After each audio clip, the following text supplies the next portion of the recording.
नमस्कार दोस्तों, स्वागत है आप सभी लोगों का हमारे YouTube चैनल के ऊपर। उम्मीद करता हूं आप सभी लोग मस्त होंगे, सभी लोग स्वस्थ होंगे। आइए आज की क्लास की शुरुआत करते हैं।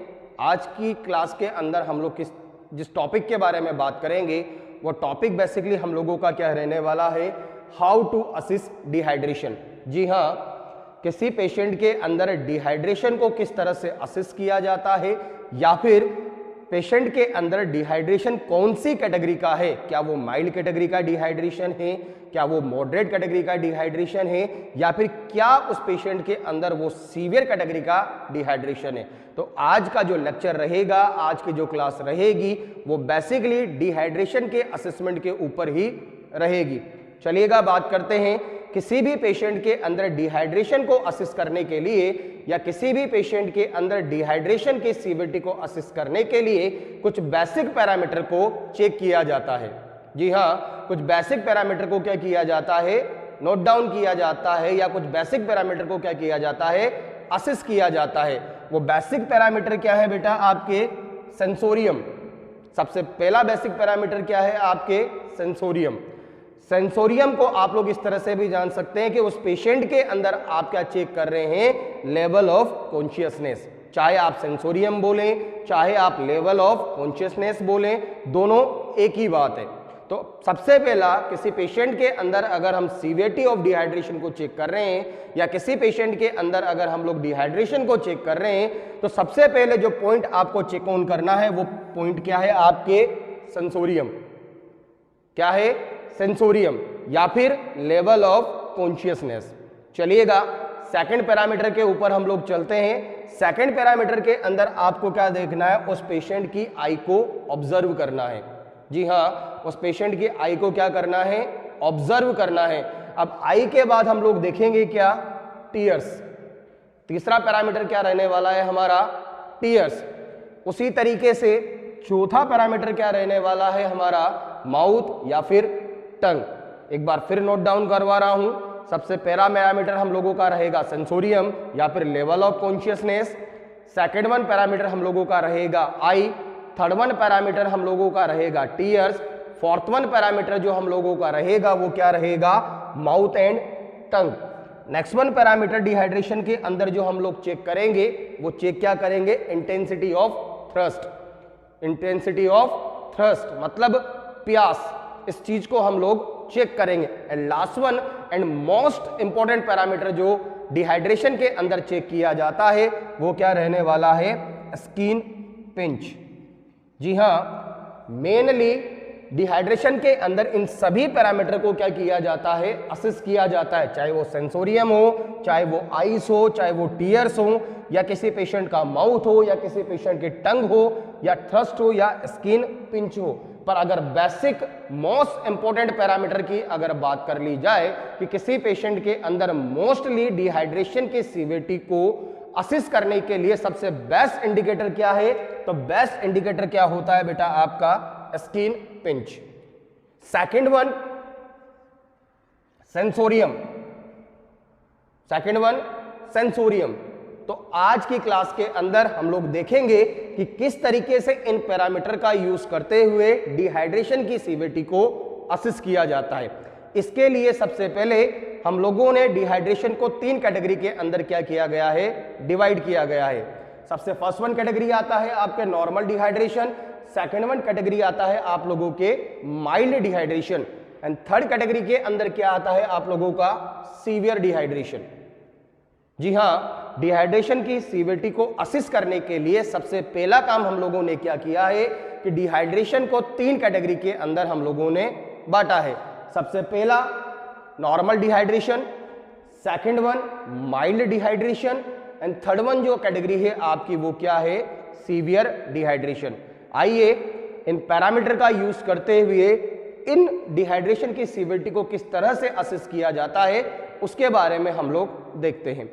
सबसे पहला पैरामीटर जो है हम लोगों का वो क्या है, सेंसोरियम। जी हाँ, क्या पैरामीटर है, सेंसोरियम।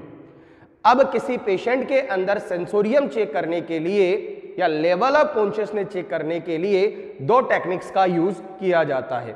सबसे पहला टेक्निक से कि as a health care provider आप लोगों को पेशेंट के साथ क्या करना है, कम्युनिकेट करना है। क्या करना है, कम्युनिकेशन करना है या पेशेंट से बातचीत करनी है।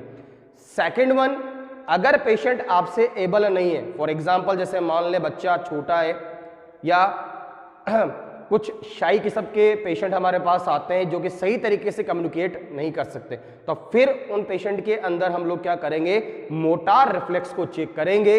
किस चीज को चेक करने के लिए, सेंसोरियम को चेक करने के लिए। ठीक है, तो सेंसोरियम इक्वल होता है किसके, आपके लेवल ऑफ कॉन्शियसनेस के। चलिएगा बात करते हैं, अगर किसी पेशेंट के अंदर डिहाइड्रेशन नॉर्मल कैटेगरी का है या एक नॉर्मल पेशेंट हमारे पास है जिसको डिहाइड्रेशन नहीं है, तो सेंसोरियम के अंदर हम लोग क्या करेंगे, जैसे ही हम उस पेशेंट से क्या करेंगे, कम्युनिकेट करेंगे या बातचीत करने की कोशिश करेंगे या उसको किसी भी तरह के रिफ्लेक्सेस अगर हम लोग प्रोवाइड करवाएंगे, तो वो क्या करेगा, आपको उन रिफ्लेक्सेस के अगेंस्ट इमीडिएट रेस्पॉन्स करेगा। क्या करेगा, इमीडिएट रेस्पॉन्स करेगा। या आप पेशेंट से बातचीत कर रहे हैं तो पेशेंट आपकी बातों का क्या करेगा, इमीडिएटली रेस्पॉन्स करेगा या इमीडिएटली क्या करेगा, रिप्लाई करेगा। दैट मीन्स उस पेशेंट का सेंसोरियम या उस पेशेंट का लेवल ऑफ कॉन्शियसनेस क्या है, बिल्कुल अलर्ट है। पेशेंट क्या है, अलर्ट है। जैसे ही आपने उससे कुछ क्वेश्चन पूछा, उसने इमीडिएटली उसका जवाब दे दिया, या आपने जैसे ही किसी तरह का रेस्पॉन्स पेशेंट के अंदर दिया, रेस्पॉन्स मिलते ही पेशेंट ने क्या किया, उसके अगेंस्ट एक्शन शो किया। अगर इमीडिएटली पेशेंट के अंदर इस तरह का रेस्पॉन्स अगर आपको देखने को मिलता है, दैट इंडिकेट कि पेशेंट का सेंसोरियम क्या है, अलर्ट है। तो पेशेंट के अंदर सेंसोरियम से रिलेटेड किसी भी तरह की एब्नॉर्मलिटीज नहीं है। तो इस तरह के पेशेंट को हम लोग कौन सी कैटेगरी के अंदर रखते हैं, नॉर्मल कैटेगरी के अंदर।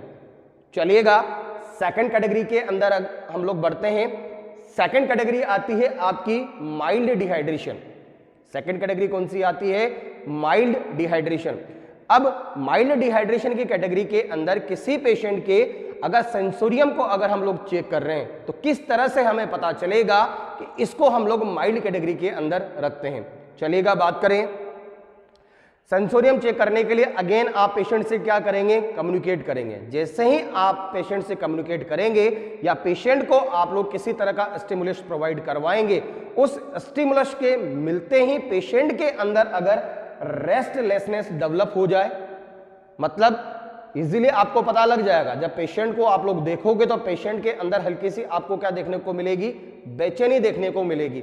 वो आपसे सही तरीके से बात नहीं करेगा, आपके रिफ्लेक्सेस जो आप उसको दोगे उनको सही तरीके से रेस्पॉन्स नहीं कर पाएगा। दैट कंडीशन इंडिकेट कि ये पेशेंट क्या है, रेस्टलेसनेस फील कर रहा है। उसी के साथ साथ पेशेंट इरिटेबल होता है, पेशेंट इरिटेशन शो करता है। आप पेशेंट से कुछ पूछोगे, पेशेंट आपको उसके अगेंस्ट जवाब देगा। हो सकता है आपको वो एंगर तरीके से जवाब दे, हो सकता है वो आप जिस तरह से स्टिमुलेशन दोगे उस ऑब्जेक्ट को वहां से उठाकर फेंक दे। ये दोनों कंडीशन इंडिकेट करती है कि पेशेंट क्या है, इरिटेबल है, पेशेंट क्या है, इरिटेशन शो कर रहा है। तो अगर किसी पेशेंट के अंदर आपको रेस्टलेसनेस देखने को मिले, मतलब उतावलापन देखने को मिले, बेचैनी देखने को मिले, और साथ के साथ उस पेशेंट के अंदर आपको एनी काइंड ऑफ इरिटेशन अगर देखने को मिले, जो कि पेशेंट हमारे पास आया किसका, डिहाइड्रेशन का, तो इमीडिएटली समझ लेना कि इस पेशेंट के अंदर डिहाइड्रेशन जो है वो कौन सी कैटेगरी का है, माइल्ड कैटेगरी का। कौन सी कैटेगरी का है, माइल्ड कैटेगरी का। थर्ड वन कंडीशन की बात करें, severe dehydration. Third one category की अगर बात करें तो थर्ड वन कैटेगरी के अंदर क्या आता है, सीवियर डिहाइड्रेशन। अब सीवियर डिहाइड्रेशन के अंदर अगर हम लोग पेशेंट को देखेंगे तो जनरली पेशेंट आपको कैसा देखने को मिलेगा, लिथार्जी। क्या देखने को मिलेगा, लिथार्जी या फिर नेवर रेस्पॉन्स।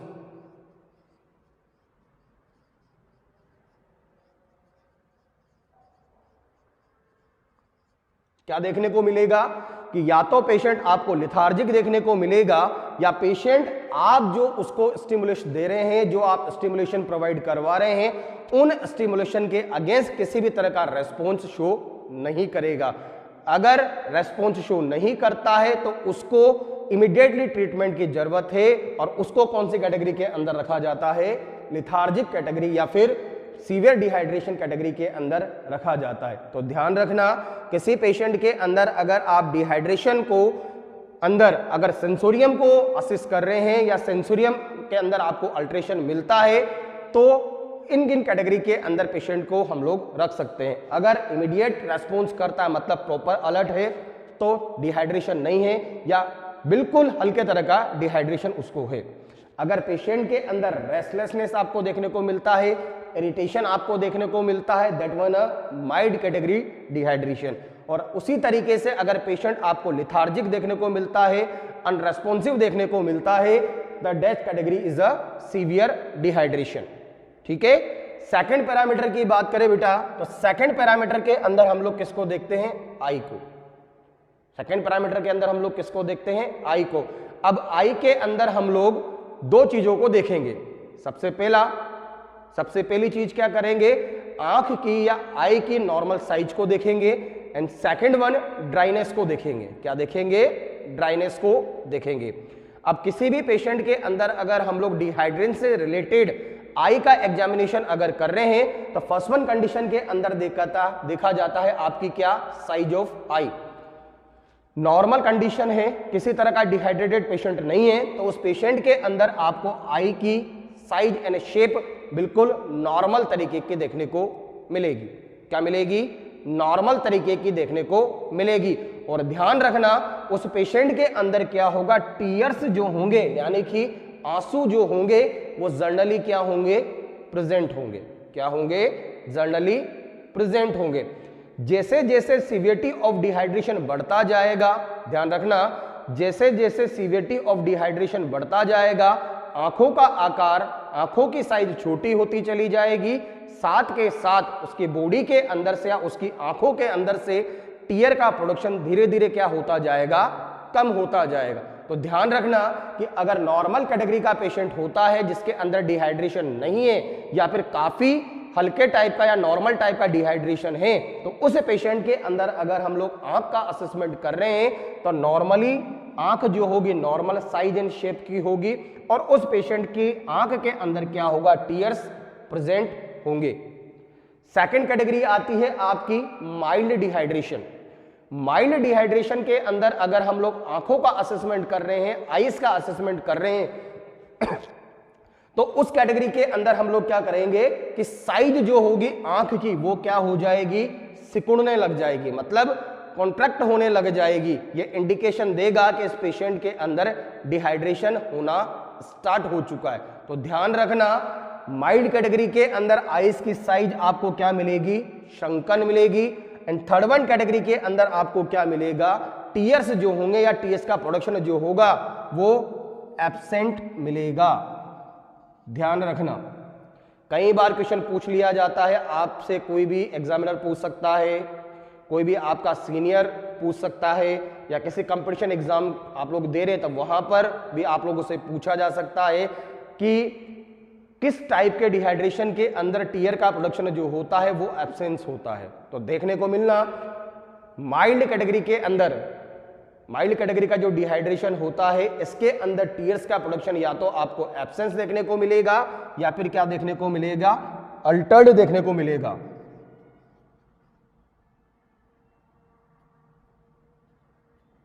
क्या देखने को मिलेगा? टीयर प्रोडक्शन में आपको अल्ट्रेशन देखने को मिलेगा। वहीं अगर किसी पेशेंट के अंदर सीवियर टाइप ऑफ डिहाइड्रेशन अगर है तो उस पेशेंट के अंदर टीयर का प्रोडक्शन क्या देखने को मिलेगा? कंप्लीटली एब्सेंट देखने को मिलेगा।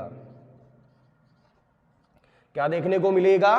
कंप्लीट एक्शन देखने को मिलेगा। तो ध्यान रखना सीवियर कंडीशन ऑफ डिहाइड्रेशन के अंदर टीयर का प्रोडक्शन जो होता है वो कंप्लीट एब्सेंट होता है। माइल्ड कैटेगरी के अंदर या तो एब्सेंट होगा और एब्सेंट नहीं हुआ तो टीयर्स का प्रोडक्शन आपको अल्टर्ड देखने को मिलेगा और नॉर्मल है तो टीयर्स आपके क्या होंगे? प्रेजेंट होंगे। इन टीयर के एब्सेंट होने की वजह से और टीयर के अल्ट्रेशन होने की वजह से पेशेंट की आईज जो होगी उसके अंदर ड्राइनेस जो होगी ये प्रेजेंट होगी। तो ध्यान रखें कि सीवियर कैटेगरी के अंदर टीयर्स कंप्लीटली एब्सेंट रहेंगे, आईज आपकी ड्राई रहेगी, छोटी रहेगी। ठीक है, चलिए आगे बात करें।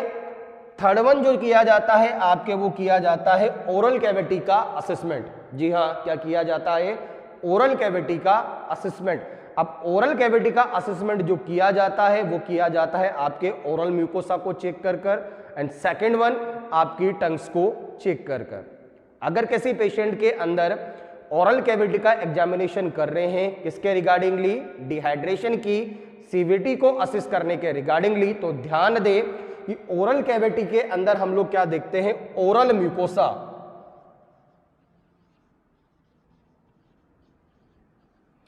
क्या देखते हैं? ओरल म्यूकोसा को असिस करते हैं, और उसके साथ साथ हम लोग क्या असिस करते हैं? टंग को असिस करते हैं, मतलब जीभ को क्या किया जाता है? असिस किया जाता है। ठीक है, उम्मीद करता हूं याद रहेगा आप लोगों को। चलिएगा, अब माउथ या ओरल म्यूकोसा के अंदर क्या देखते हैं? मॉइस्चर देखते हैं। क्या देखते हैं? मॉइस्चर या फिर नमी को असिस किया जाता है। तो अगर किसी पेशेंट के अंदर ओरल कैविटी या माउथ को या टंग को हम लोग असिस कर रहे हैं, तो हमारा मेन फोकस क्या रहेगा? मॉइस्चर के ऊपर। क्या रहेगा? मॉइस्चर, मतलब नमी के ऊपर। तो अगर नॉर्मल डिहाइड्रेशन है या पेशेंट डिहाइड्रेटेड नहीं है, तो उस पेशेंट के अंदर ओरल म्यूकोसा हो, चाहे आपका माउथ हो, चाहे आपका क्या हो? टंग हो, ये तीनों चीजें आपको कैसे देखने को मिलेगी? मॉइस्ट देखने को मिलेगी। जी हाँ, कैसे देखने को मिलेगी? मॉइस्ट देखने को मिलेगी, क्योंकि डिहाइड्रेशन के अंदर बेसिकली क्या होता है? पानी की कमी। आपकी बॉडी के अंदर जो वाटर कंपोनेंट जो होता है, उस वाटर कंपोनेंट की क्या हो जाती है? कमी। और जैसे जैसे वाटर कंपोनेंट की कमी आपकी बॉडी के अंदर होती जाएगी, ड्राइनेस जो होगी वो आपकी बॉडी के अंदर बढ़ती जाएगी। सीधा सा फंडा है। ठीक है, तो ओरल कैविटी के अंदर अगर कोई नॉर्मल पेशेंट आपके पास आता है या नॉन डिहाइड्रेटेड पेशेंट है, तो उस पेशेंट की ओरल म्यूकोसा या टंग जो होगा वो कैसी देखने को मिलेगी? आपको मॉइस्ट देखने को मिलेगी। वहीं अगर माइल्ड कैटेगरी का डिहाइड्रेशन है, तो माइल्ड कैटेगरी के अंदर ओरल म्यूकोसा हो या टंग हो, ये आपको स्मॉल ड्राई देखने को मिलेगी। क्या मिलेगी? स्मॉल ड्राई देखने को मिलेगी। और वहीं अगर सीवियर कैटेगरी का डिहाइड्रेशन है, तो सीवियर कैटेगरी के डिहाइड्रेशन के अंदर आपको क्या देखने को मिलेगा? कंप्लीट ड्राइनेस देखने को मिलेगी। क्या देखने को मिलेगी? कंप्लीट ड्राइनेस देखने को मिलेगी कि हमने पेशेंट का असेसमेंट किया, और पेशेंट का असेसमेंट करने के बाद हमें ये मिला या हमने ये आइडेंटिफाई किया कि इस पेशेंट के टंग या ओरल म्यूकोसा कंप्लीटली क्या है? ड्राई है। तो हम उसको कौन सी कैटेगरी के अंदर रखेंगे? सीवियर डिहाइड्रेशन के अंदर रखेंगे। चलिएगा, नेक्स्ट वन देखा जाता है थ्रस्ट। नेक्स्ट वन कैटेगरी कौन सी आती है आप लोगों की? थ्रस्ट। थ्रस्ट का मतलब होता है प्यास। अब नॉर्मल सा फंडा है कि अगर आपकी बॉडी के अंदर पानी की कमी नहीं है, तो आपकी इंटेंसिटी ऑफ थ्रस्ट क्या होगी? आप नॉर्मल तरीके से पानी पिएंगे, नॉर्मल तरीके से वाटर का इंटेक करेंगे। वहीं अगर आपकी बॉडी के अंदर पानी की कमी होती जाएगी, आपकी बॉडी डिहाइड्रेटेड होती जाएगी, तो आपकी थ्रस्ट की इंटेंसिटी क्या होती जाएगी? बढ़ती जाएगी। इंटेंसिटी क्या होती जाएगी? बढ़ती जाएगी। इसी फंडे को हम लोगों को क्या करना है? असेसमेंट के दौरान अप्लाई करना है। सबसे पहली चीज, थ्रस्ट के अंदर अगर नॉर्मल पेशेंट है या नॉन डिहाइड्रेटेड पेशेंट है, तो उस पेशेंट के अंदर ड्रिंकिंग कैपेसिटी या थ्रस्ट की कैपेसिटी कैसी होगी? नॉर्मली होगी। क्या होगी? नॉर्मली होगी। मतलब रूटीनली जिस तरीके से उसका रूटीन है पानी को इनटेक करने का, वो उसी तरीके से क्या करेगा? वाटर को इनटेक करेगा। पर वहीं अगर माइल्ड कैटेगरी का डिहाइड्रेशन हो, वहीं अगर माइल्ड कैटेगरी का डिहाइड्रेशन हो, तो माइल्ड कैटेगरी के डिहाइड्रेशन के अंदर पेशेंट की जो थ्रस्ट की जो इंटेंसिटी होगी, वो इंटेंसिटी क्या होती जाएगी? बढ़ती जाएगी। मतलब पेशेंट क्या करेगा? थ्रस्टी ड्रिंक करेगा, मतलब जल्दी जल्दी क्या करेगा? पानी पीने की कोशिश करेगा। जैसे हम लोग काफी ज्यादा प्यासे जब होते हैं, तो उस समय क्या करते हैं? एक साथ काफी सारा वाटर क्या कर लेते हैं? इनटेक कर लेते हैं, काफी सारा पानी पी लेते हैं। उसी तरह की इंटेंसिटी आपको किसके अंदर देखने को मिलेगी? माइल्ड टाइप ऑफ डिहाइड्रेशन के अंदर आपको देखने को मिलेगी। इस इंटेंसिटी को किसके नाम से जाना जाता है? थ्रस्टी ड्रिंक के नाम से, या फिर ये जो पानी पिएगा ये एंगरली पिएगा, मतलब जल्दी जल्दी जल्दी जल्दी क्या करेगा, वाटर का इनटेक करेगा। तो अगर किसी पेशेंट के अंदर ये दोनों फीचर्स अगर आपको देखने को मिलते हैं, that one category is a mild dehydration. ध्यान रखना, एग्जाम में क्वेश्चन पूछा जा सकता है कि थ्रस्ट ड्रिंक की जो होता है आपके, ये कौन से टाइप्स ऑफ डिहाइड्रेशन का फीचर्स है, तो माइल्ड टाइप ऑफ डिहाइड्रेशन का।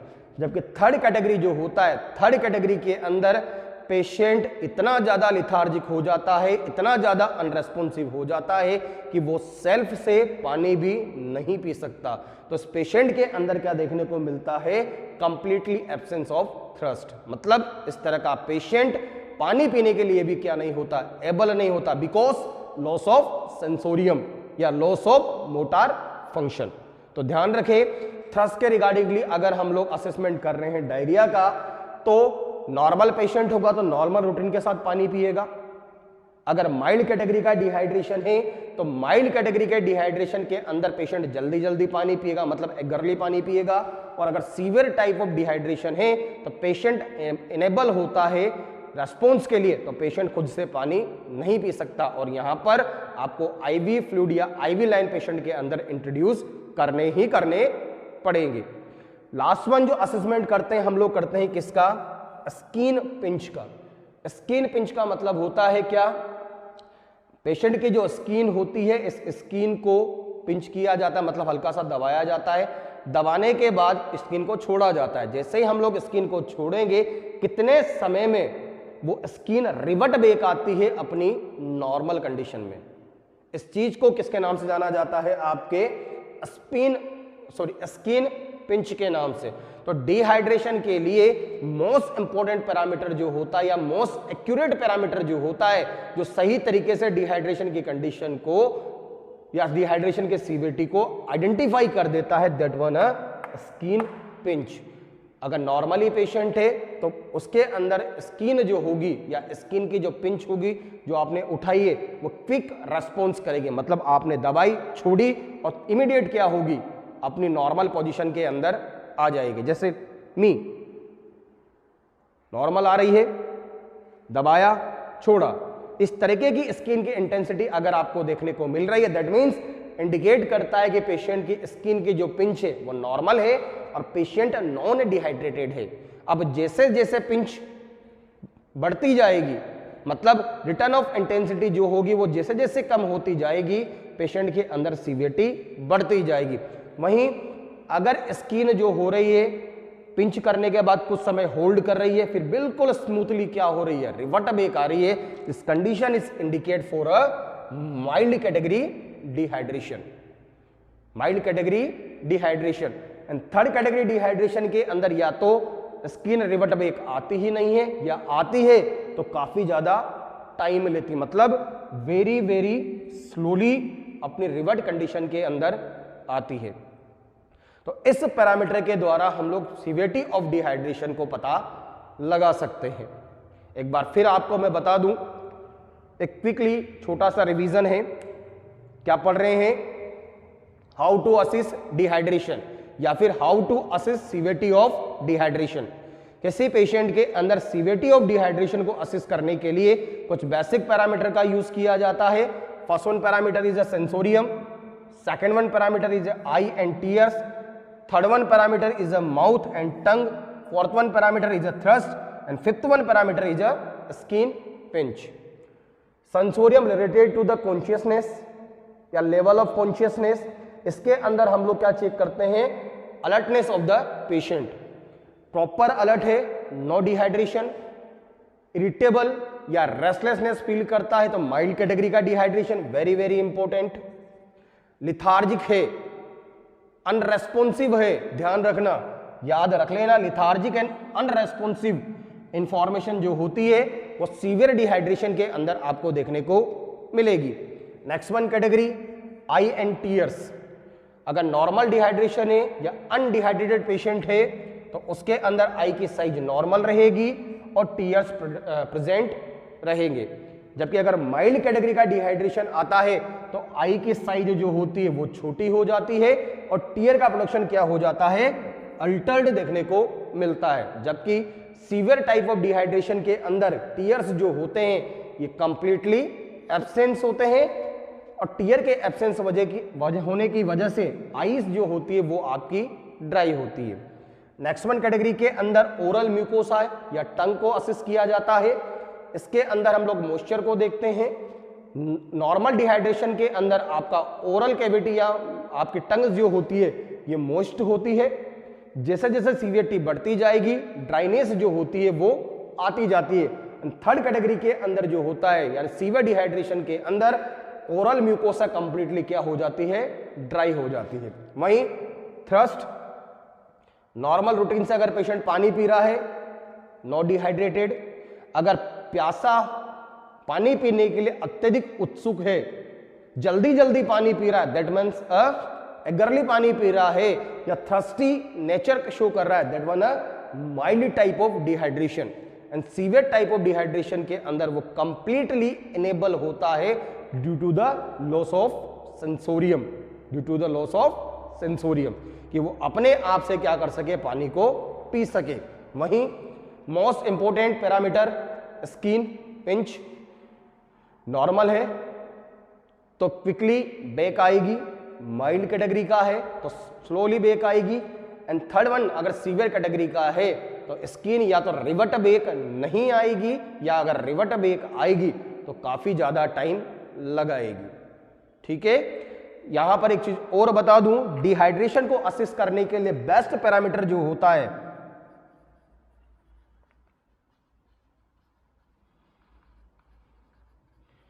Best parameter that one skin pinch, second best that one